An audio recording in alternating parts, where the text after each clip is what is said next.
Okay. Okay. Good evening, everybody. I'd like to call this meeting to order. The meeting of council for the town of Petawawa for October 7th, 2024. Welcome, members of council, staff, and guests in the studio audience. I'd like to start our meeting off by reading this evening's land acknowledgement. As we gather this evening, I would like to acknowledge on behalf of the Petawawa Town Council and our community that we are meeting on the traditional territory of the Omami Winini Algonquin people. We would like to thank the Omami Winini people and express our respect and support for their rich history, and we are extremely grateful for their many and continued displays of friendship. We also thank all the generations of people who have taken care of this land for thousands of years, and we wish to acknowledge our shared responsibilities in responding to the Truth and Reconciliation Commission 94 calls to action. This evening, we'll look at calls to action number 26. We call upon the federal, provincial, and territorial governments to review and amend their respective statutes of limitations to ensure that they conform to the principle that governments and other entities cannot rely on limitation defenses to defend legal actions of historical abuse brought by Aboriginal people. Recent progress on January 11, 2019, the Minister of Justice and Attorney General of Canada issued the Directive on Civil Litigation Involving Indigenous People. The Government of Canada continues to rely on the directive to inform the approach it takes in historical abuse litigation processes. And now I'd ask all those in attendance, actually before I get everybody to stand up, I'd just like to make mention of the passing of longtime Petawawa resident and longtime volunteer for Petawawa fundraising, Gary Dinky, who passed away on Wednesday. Thoughts go out to his family as they go through their difficult time. Now, would everybody please join me in rising for a moment of silence?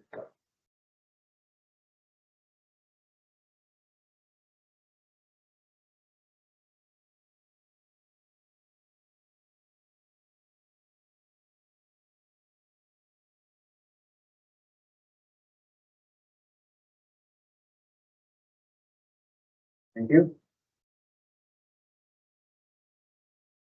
Okay, I need a motion to approve tonight's agenda. Moved by Councillor Carmody, seconded by Councillor Driscoll, that the agenda for the October the 7th, 2024 regular meeting of council be adopted as amended.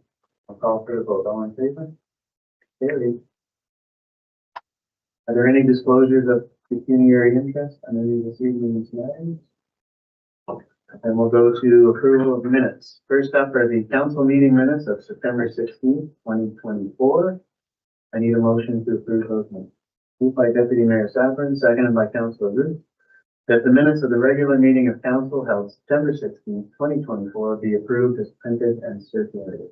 Any questions, comments? I'll call for the vote. All in favor? Carried. No presentations, so we'll go right into bylaws. First up, we have bylaw 1689/24, being a bylaw to amend bylaw 843/13, being a bylaw to adopt human resources corporate policies and procedures for the corporation of the town of Petawawa. I need a motion for first and second reading of bylaw 1689/24. Moved by Councillor Driscoll, seconded by Councillor Roos, that bylaw 1689/24, being a bylaw to amend bylaw 843/13, being a bylaw to adopt human resources corporate policies and procedures for the corporation of the town of Petawawa, be read a first and second time. Call for the vote. All in favor? Carried. Corporation of the town of Petawawa, bylaw 1689/24, being a bylaw to amend bylaw 843/13, being a bylaw to adopt human resources corporate policies and procedures for the corporation of the town of Petawawa. This constitutes first and second reading of bylaw 1689/24. I need a motion for third and final reading of bylaw 1689/24. Moved by Councillor Donovan, seconded by Councillor Carmody, that bylaw 1689/24 be read a third and final time and passed. Are there any questions, concerns, or comments on the bylaw? I'll call for the vote. All in favor? Carried. Corporation of the Town of Petawawa, bylaw 1689-24, being a bylaw to amend bylaw 843-13, being a bylaw to adopt human resources corporate policies and procedures for the Corporation of the Town of Petawawa. This constitutes third and final reading of bylaw 1689-24, the 7th day of October 2024. Next up, we have bylaw 1690/24, being a bylaw to authorize an agreement between the town of Petawawa and Judith Ann DeGear and Andrew DeGear. I need a motion for first and second reading of the bylaw. Moved by Councillor Root, seconded by Councillor Driscoll, that bylaw 1690/24, being a bylaw to authorize an agreement between the town of Petawawa and Judith Ann DeGear and Andrew DeGear be read a first and second time. I'll call for the vote. All in favor? That's carried. Corporation of the Town of Petawawa, bylaw 1690-24, being a bylaw to authorize an agreement between the Town of Petawawa and Judith Ann DeGear and Andrew DeGear. This constitutes first and second reading of bylaw 1690-24. I need a motion for third and final reading of bylaw 1690/24. Moved by Deputy Mayor Sabrin, seconded by Councillor Driscoll, that bylaw 1690/24 be read a third and final time and passed. Are there any questions or comments on the bylaw? And I'll call for the vote. All in favor? It's carried. Corporation of the Town of Petawawa, bylaw 1690-24, being a bylaw to authorize an agreement between the Town of Petawawa and Judith Ann DeGear and Andrew DeGear. This constitutes third and final reading of bylaw 1690-24, the 7th day of October 2024. No correspondence, so we'll go to our minutes. First up is minutes for the council and committee meeting of September 23rd, 2024. I need a motion to approve those minutes. Moved by Councillor Coutu, second by Councillor Carmody, that the minutes of the council and committee meeting held on September 23rd, 2024 be accepted by council, and that resolutions from that committee become resolutions of council. Any questions or comments?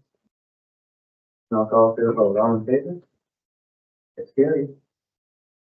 Next, we have minutes for the Petawawa Accessibility Advisory Committee meeting from June 27th, 2024. I need a motion to approve those minutes. Moved by Deputy Mayor Sabling, seconded by Councillor Donovan. Moved by Deputy Mayor Sabling, I need a second. Seconded by Councillor Coutu, that the minutes of the Petawawa Accessibility Advisory Committee meeting held on June 27th, 2024 be adopted as information. Councillor Donovan. Thank you, Mr. Mayor. Standard updating after the summer. We got together prior to this meeting once to exchange some ideas and thoughts, and they were then incorporated into this meeting. Looking at street accessibility and the fact that it's coming up on the 31st of October, as well as our Sensory Santa event, which will be in December. Anybody have any questions? I'd be happy to answer. Questions for Councillor Donovan? Being none, I'll call for the vote. All in favor?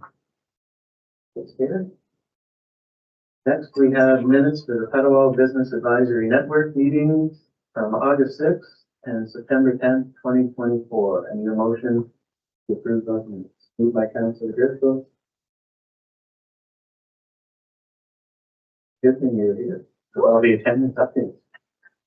Moved by Councillor Driscoll, seconded by Councillor Donovan, that the minutes of the Petawawa Accessibility Advisory Committee meeting held on August 6, 2024 and September 10, 2024 be adopted as information. Councillor Driscoll. Thank you very much.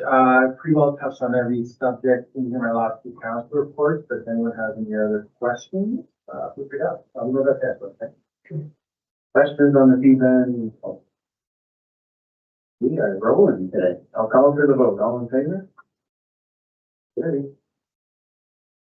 Next, we have minutes from the Equity, Diversity, and Inclusion Advisory Committee meeting from August 2nd, 2024. I need a motion to approve the minutes.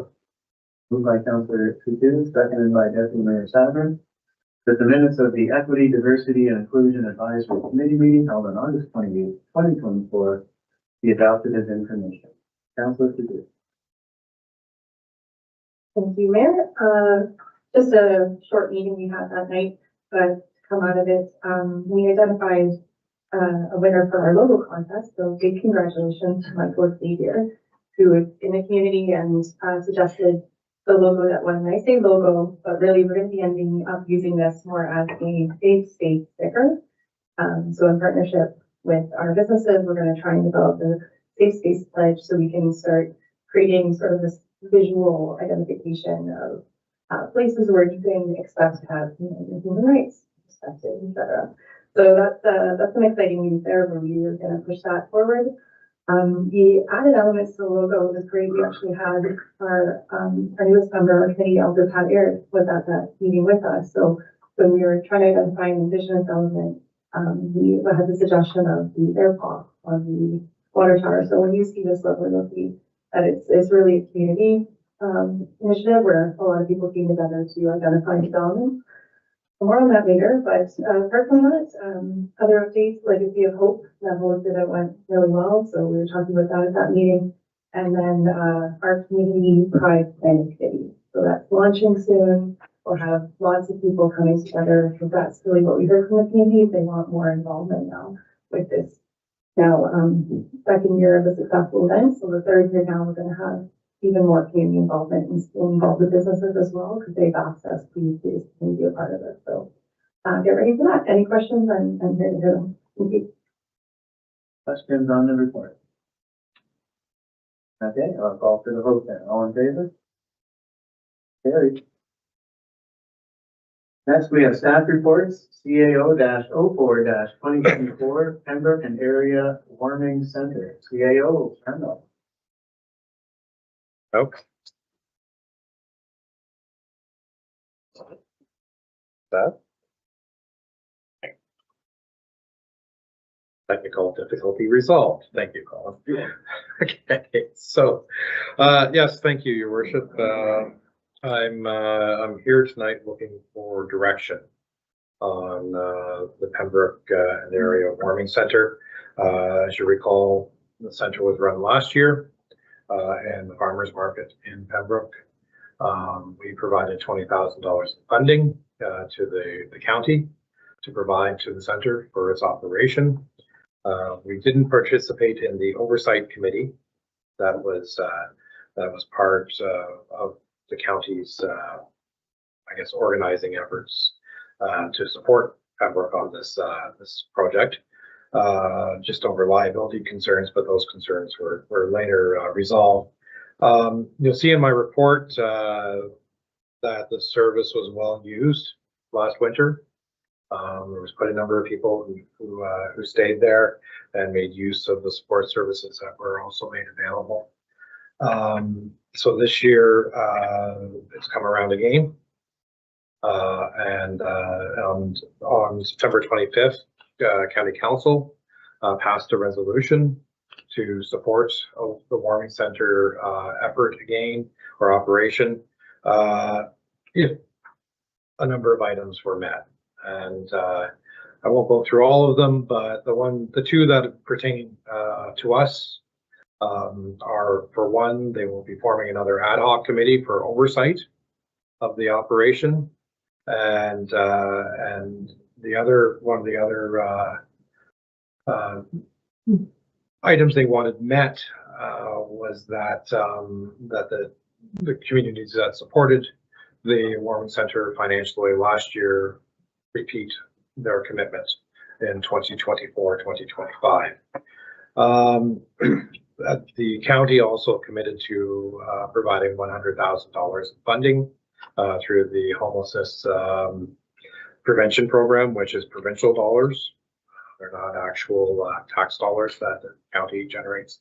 It's what's been given to them by the province of Ontario for that program. Just in way of background, the county is going to be using its MESA program to support it in ways, because it's already there in regards to providing a bridge to supportive housing, as well as mental health services. The problem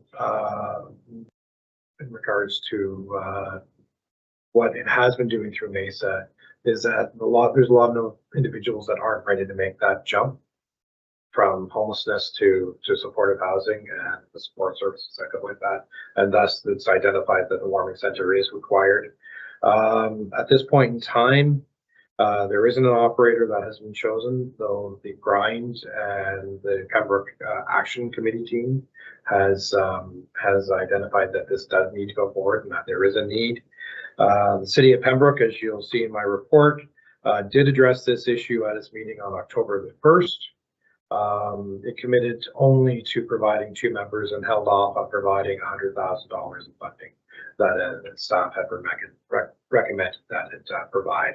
So at this point in time, things have been left sort of in limbo in that there's commitment from Pembroke and the county to have this ad hoc committee to oversee some sort of warming center operation, but the county is the only organization to have provided funding support or committed to funding support. But then again, it needs all of its conditions met before it does so. So it's a little bit in the dark. If you were to agree to provide $20,000 again this year in grant funding, it would come out of our 2024 grant funding budget, which we do have residual funds left over to residual funds to cover this amount. At this point in time, as I said, I'm just looking for direction on how you'd like to proceed on this, whether you'd like to support the operation again and participate in the ad hoc committee, or whether or not you'd like to take a different route. Thank you, CAO, and I'll fill in some gaps as I attended this afternoon a Pembroke-Renfrew County liaison meeting with members from City of Pembroke Council. Much of the discussion in this afternoon's meeting centered around the warming center and the operation thereof and who was going to supply what in terms of manpower and funding. A lot of what was discussed today was in closed.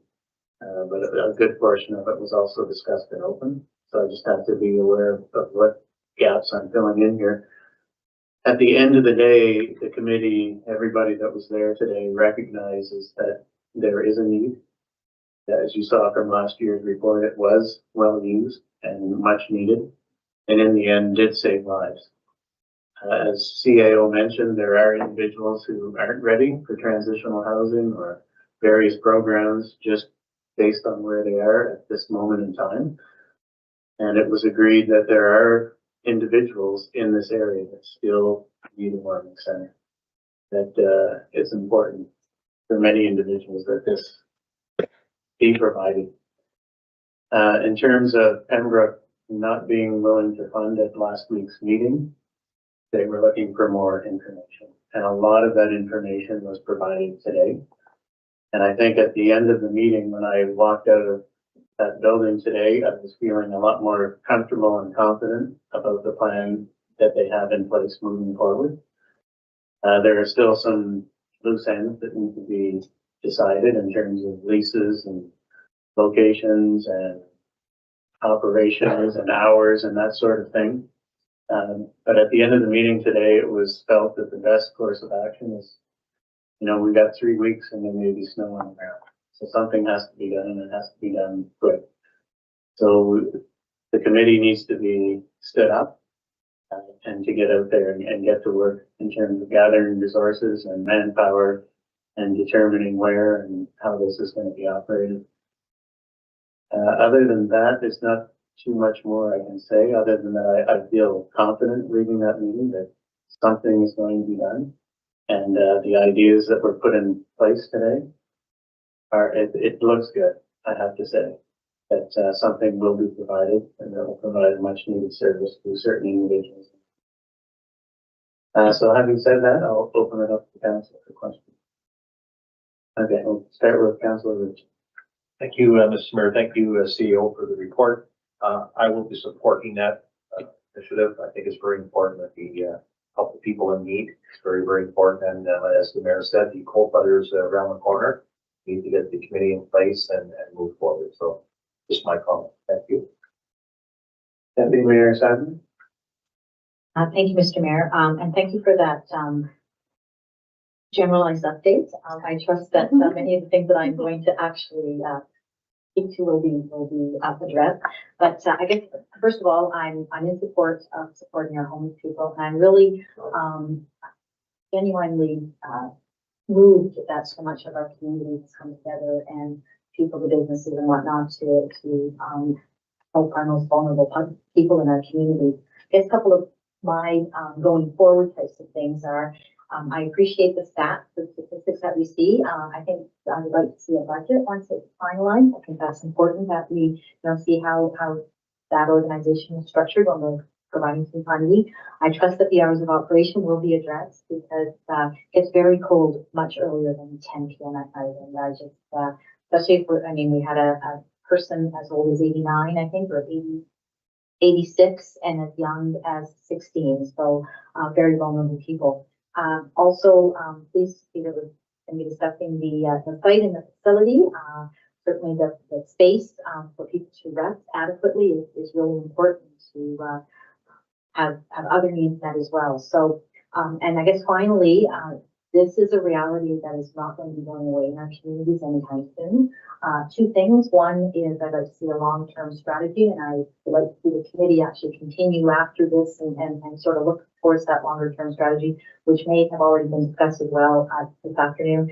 But also, we are now starting to see people in our very own community of Petawawa sleeping in the public and in public spaces. And one of my concerns is, how can those folks access that service at September? Do we have the transportation capacity or whatnot to be able to make sure that we support our homeless folks here in the town of Petawawa who don't live in Pembroke as well? Thank you, Mr. Mayor.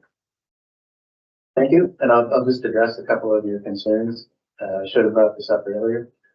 As part of the meeting, and this is public knowledge now, but there is a new transitional housing center being renovated and put in place in Pembroke in one of the Care For buildings across from the hospital. It was discussed today that it will have, in the next month or so, it will open. It has 10 beds, bathrooms, lunchroom, meeting rooms. And when it was brought up, would that alleviate the use of the warming center?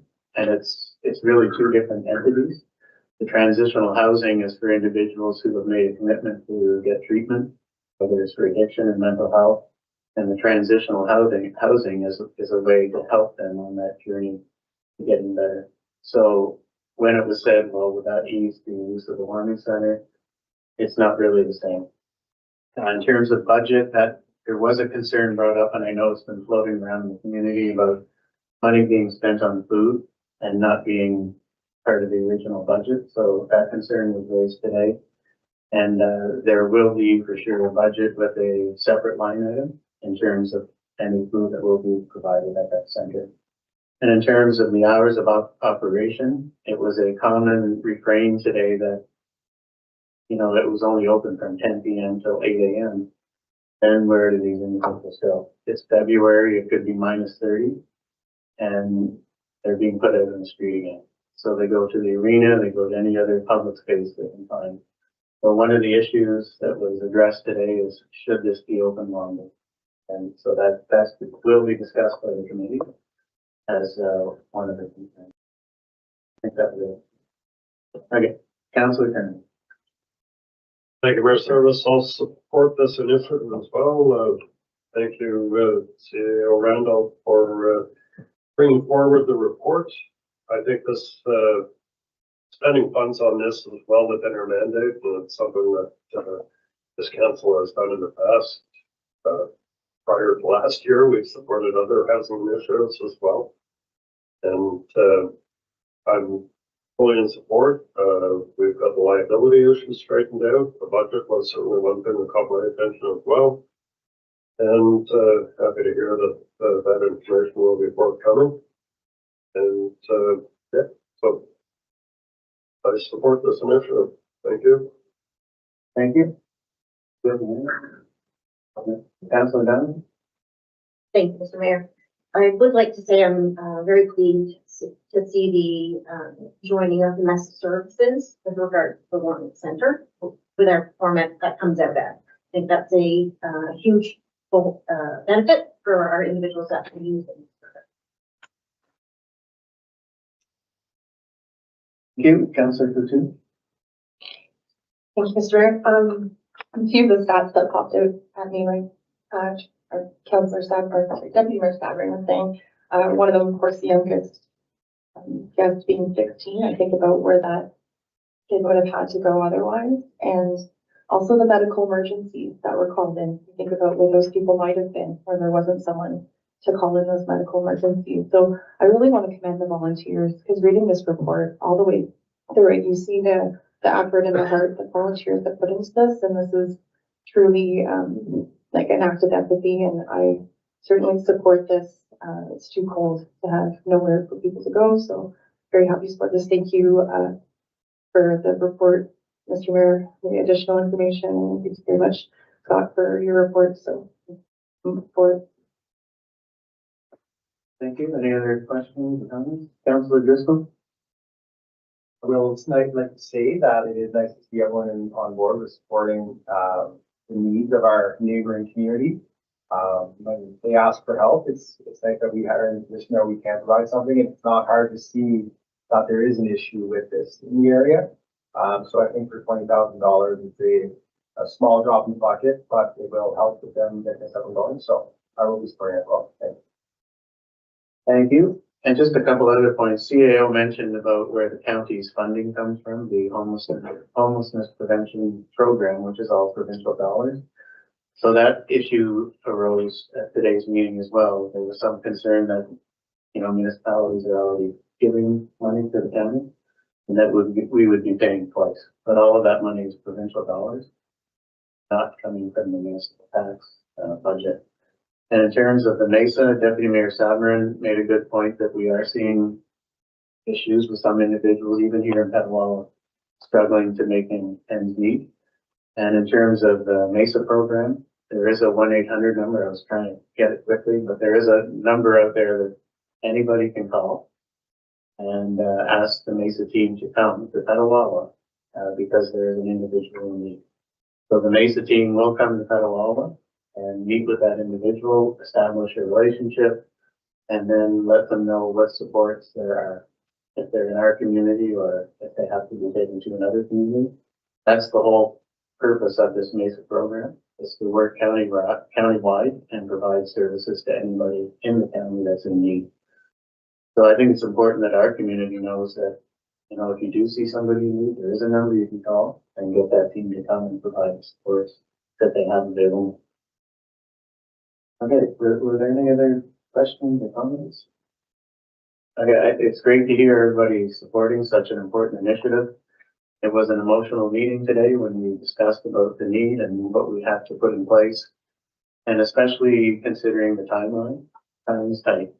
Notice today it's getting cold out, and we know that there are individuals that are living on the street right now. So it's important that we get the committee set up, get something in place. Okay, no other questions? So we have a motion. I think I'll read it there. The motion says the council approves the request for $20,000 in funding to the county of Renfrew for the operation of a warming center in the city of Pembroke to support individuals in need during the 2024-2025 winter season, and that the striking committee recommends that Councillor Karen Donovan represent the town of Petawawa on an ad hoc committee being established in an advisory capacity.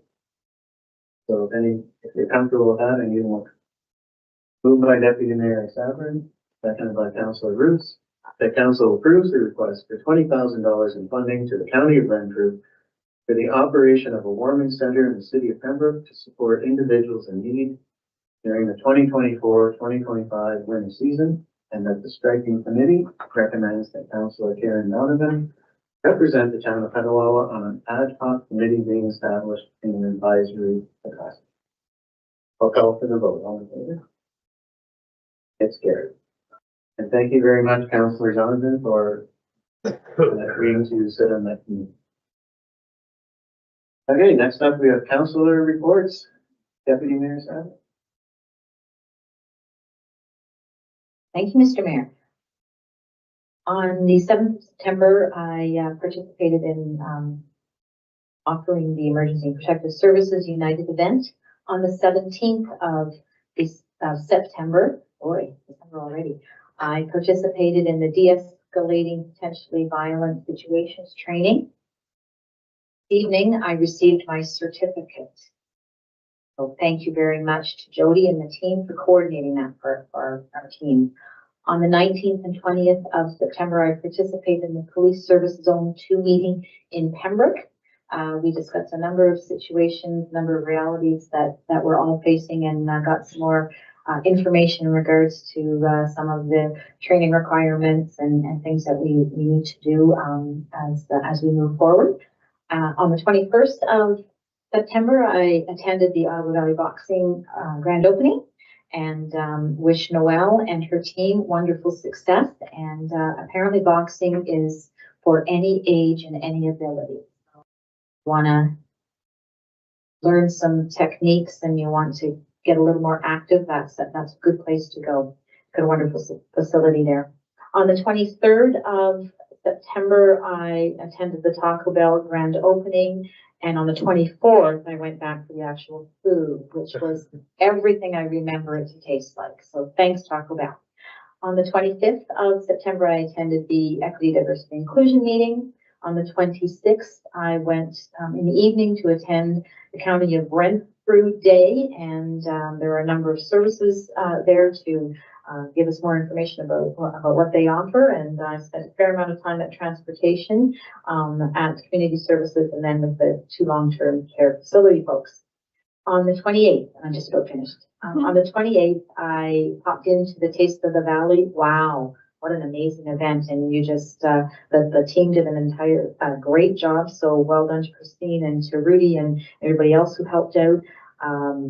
And just the level of enthusiasm and the people I haven't seen for a long, long time saying, wow, what a great event. So well done to everybody. That same evening, I attended the Chamber of Commerce Business Excellence Awards, and won't take any more time, but congratulations to all of the nominees and all of the recipients of the awards. Thank you, Mr. Mayor.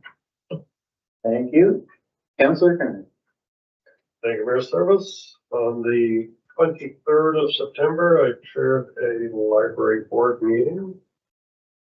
And on the, where are we, the 28th of September, I too attended the Taste of the Valley event and attended the Chamber of Commerce award ceremony, which was held in the Normandy Officers' Mess. And on the 1st of October, I attended our event down here at in the park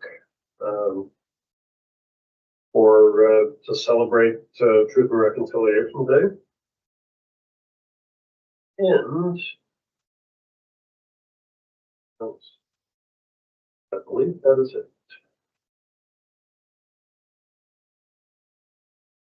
Thank you. Councillor Kuzu.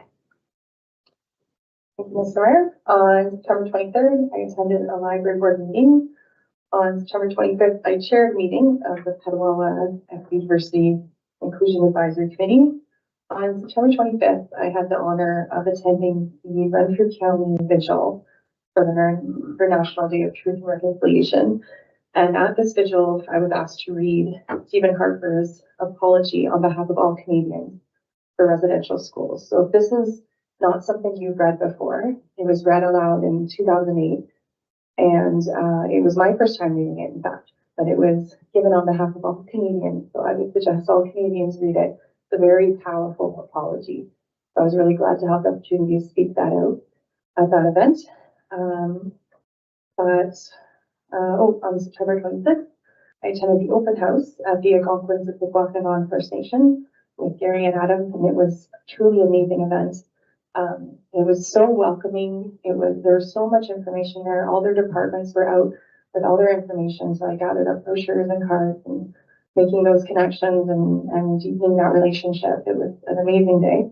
And then later that day, I went to the Renfrew County open house. And it was a similar experience there, getting to know the different departments and seeing the staff in their element, explaining what they're up to. And then on September 28th, I assisted with Taste of the Valley with a lot of other hardy volunteers first thing in the morning. Adam was there. It was great to set up and then to come back later and to see the event in full swing. And I'm still hearing people talk about it. So I'm really glad that we got a chance to host, and I hope it comes back around again. And finally, on October 1st, I attended the town's reconciliation event, and a huge shout out to Community Services for the amazing job they did pulling that together. And I agree with what Gary wrote in his email. It was really our most memorable and impactful and meaningful event to date, especially with the invited school children there. I really hope that next year we get to do that again and have the school kids there. And that concludes my report. Thank you. Thank you, Councillor Driscoll. Thank you, Mr. Mayor. On September 26th, I attended the open house as well with Gary for the Dolphins Pick Walking On, showcasing the services their community offers. Definitely a good event. And I feel those connections with other dignitaries from other municipalities in the area as well. September 28th, I helped set up the Taste of the Valley event. I was very pleased to see the organization and staff and everything getting set up and ready to go.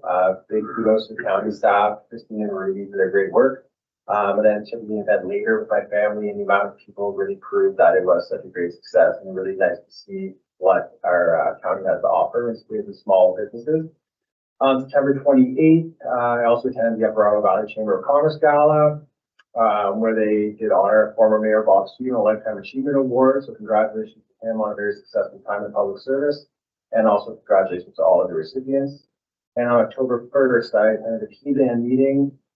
We received a presentation from the accessibility community, giving us information on the upcoming accessible trick-or-treating stations they'll have set up at both fire halls and Petawawa. Anybody else looking for information on that? There will be lots out there. You can just reach out. And I received information regarding the planning for some upcoming events, the Rural Ramble, the Veterans Expo, and the Outdoor Christmas Tailgate Market. Definitely good events coming up in the future. Good check out. Thanks. Bye. Thank you, Councillor Dunn. Thank you, Mr. Mayor. 21st of September, I was at the Boxing Club grand opening. Great to see a local business open to focus on fitness and recreation. On the 23rd of September, I as well was at the grand opening for Taco Bell, which was a great opportunity to see a very keen set of staff that are looking forward to start working, which they did the next day. On the 24th of September, I attended the Lunch and Learn at the Civic Center that was hosted to establish a focus group with regards to seniors programming. On the 26th of September, I was able to attend the reconciliation event that Garrison hosted, and the planting of a tree and a dedicated ceremony around truth and reconciliation. And then later in the day, I was able to attend the municipal day with county staff as well. On the 28th of September, I was at the welcome booth at the Taste of the Valley, and as everybody's pointed out, it was an outstanding event. Perfect weather. It was great to see everybody out and about. As well, I attended the Ottawa Valley Chamber of Commerce Gala that evening. On the 1st of October, I attended the P-band meeting in the morning to let them know all of the tree accessibility with my cohorts, Lynn Davenport. And then later in the day, the Truth and Reconciliation ceremony that was hosted by the town. Outstanding job. Thank you. Thank you, Councillor Roots. Thank you, Mr. Mayor. Thursday, September 19th, I attended an airport meeting. Topics of interest at this meeting was we had an operational update. Just to recap, the 2 summer students that were hired worked out very well. And we also hope they join us again next summer, as they are now back in school and they're pursuing a future in the aviation sector. Just an update on fuel. Aviation fuel is very tight demand due to a refinery offline out in Western Canada. So we're trying to stay ahead of that and hedge against the issues that are there. We also purchased a nice ride on tractor for the team up there to use. Overall, it's just business as usual at the airport at that time of year. But the team out there is very happy with the plow truck and the front end loader now that it's been delivered, and very operational and very good. We had a financial marketing update as well. September 21st, I stopped in at Valley Boxing and wished them all the best here in our community. I was waiting to take the mayor on in a round of boxing, but I was early that morning as another event. September 23rd, I attended the Taco Bell grand opening and Taste of the Valley, and it was very tasteful. Thank you. You can tell it's been a while since we did a report. Everybody's got lots to talk about. Unfortunately, so do I. Settled in. On the 21st, I was also at the Ottawa Valley Boxing grand opening. It's great to see another activity here in Petawawa for the youth and everybody else.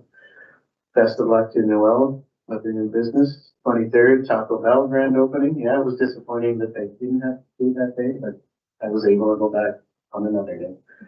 It's great to see another restaurant choice here in town of Petawawa. September 24th, there was a branding meeting here at the town hall in terms of our future branding here at town of Petawawa. And on that day also, there was a seniors advisory meeting in terms of our advisory committee we're setting up with our new seniors programming.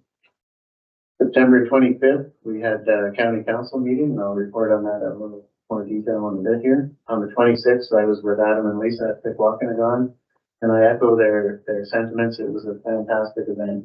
It was great to find out everything that's going on out there with our neighbors and all the programs and services they have to offer on the Petawawa.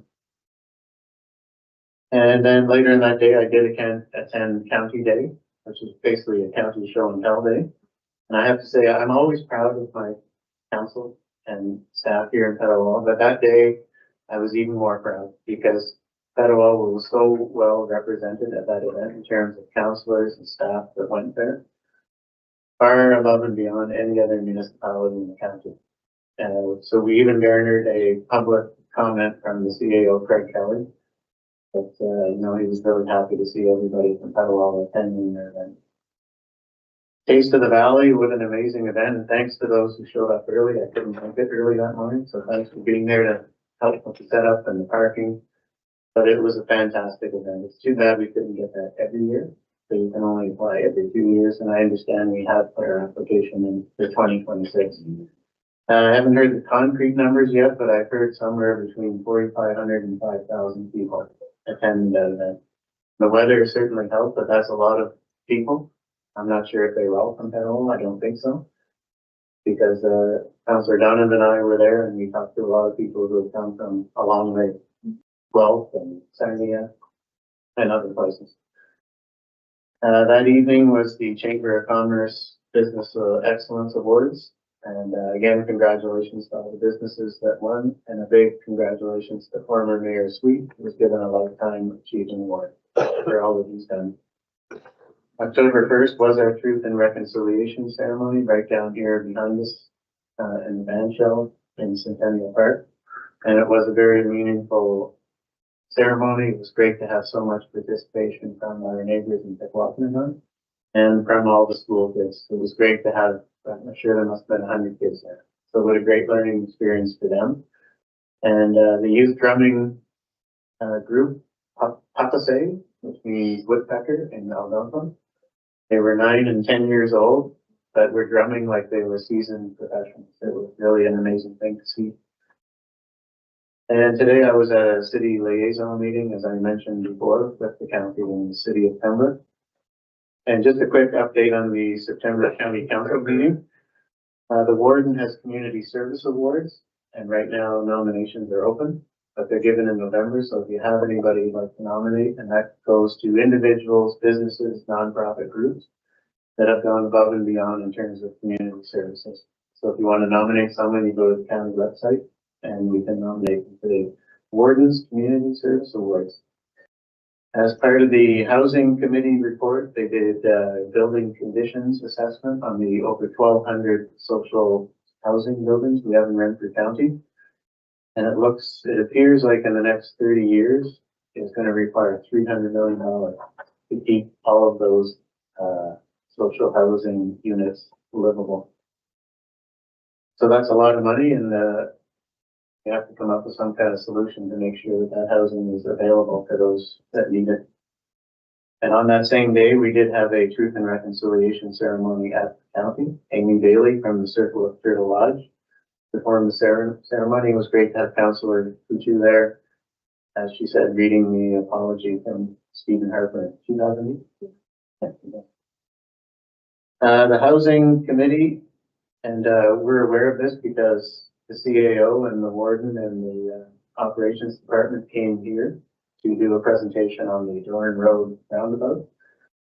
But they've put in a grant application to the Housing Enabling Core Servicing Fund to fund our Dorn Road roundabout. So that application has been submitted. We just have to wait and hear back if the county gets the funding in order for that project to go ahead.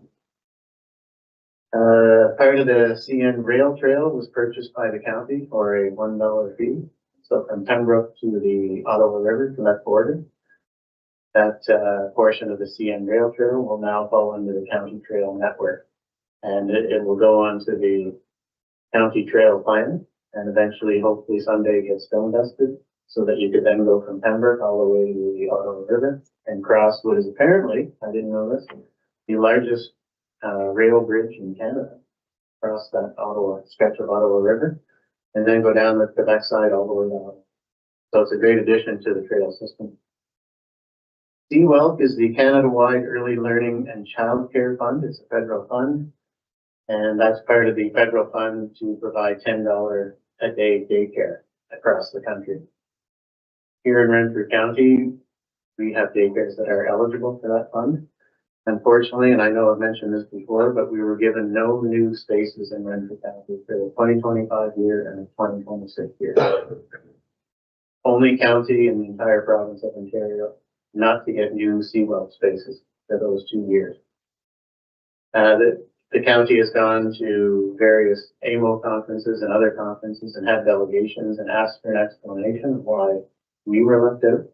There was really no good reason given. To compound that, the fact that we didn't get any new spaces, every year the province gives money for startup to build new daycare facilities or to renovate new daycare facilities. But if you don't have any new spaces, you don't get any startup funding. So of the millions of dollars that was given out to the province to start up new daycare and renovate new daycare, Renfrew County got $0 because we have no new spaces.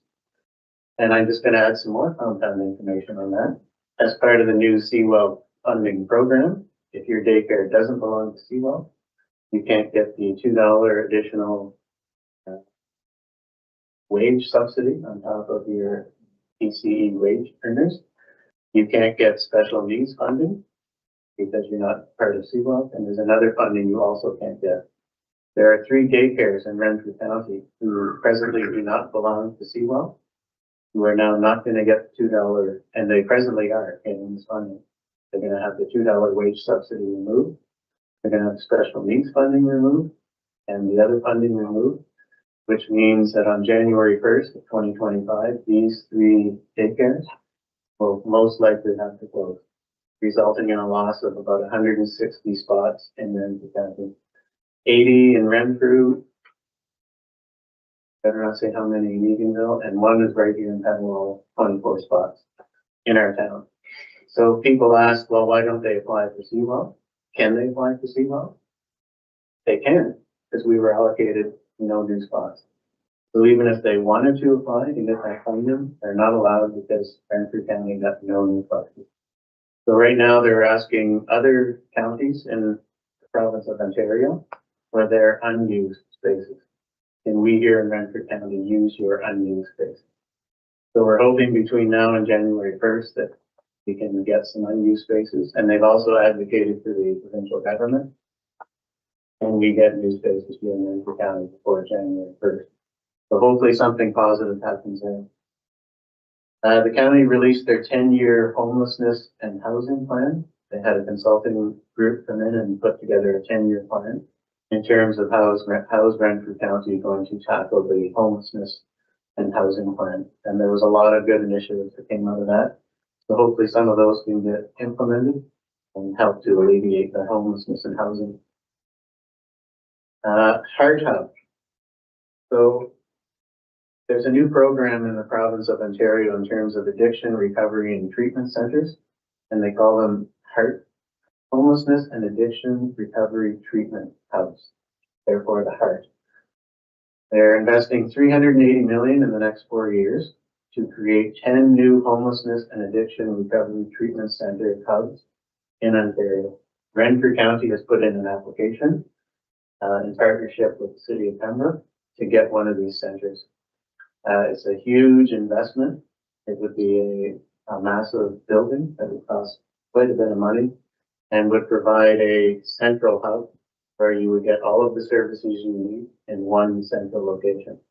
So you wouldn't have to go to all these various different entities. It would all be centered in one location.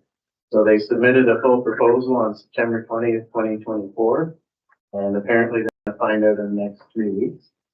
And they're very optimistic. There's 8. Oh, there's 8, what did I say, 18? But some of them are already going to facilities that are in place. But there are 9 new ones. And apparently this proposal is in the top 9 within the province. So they're very optimistic that maybe this could happen and bring one of these heart hubs to kind of positive, I would say. Pembroke, the city of Pembroke announced a MAT tax of 4%, and 50% of all of those proceeds will go to the OVPA. It's part of the mandate of that policy. The finance department of the county issued a number of 3.25% as their target tax levy increase for 2025. So that's what their goal is, to shoot for a 3.25% increase for the 2025 year. Sorry, I took so long, but there was lots going on. Okay. Next, we're going to go into a closed meeting, so I need a motion to go into closed. Moved by Councillor Coutu, seconded by Councillor Donovan. That the meeting be closed pursuant to section 239, paragraph 2, paragraph B of the Municipal Act 2001, S.O.2001, C.25 as amended, to discuss personal matters about an identifiable individual, including municipal or local board employees, regarding festival hall management, and to review applications for appointment to the Petawawa Senior Advisory Committee. I'll call for the vote. All in favor? It's carried.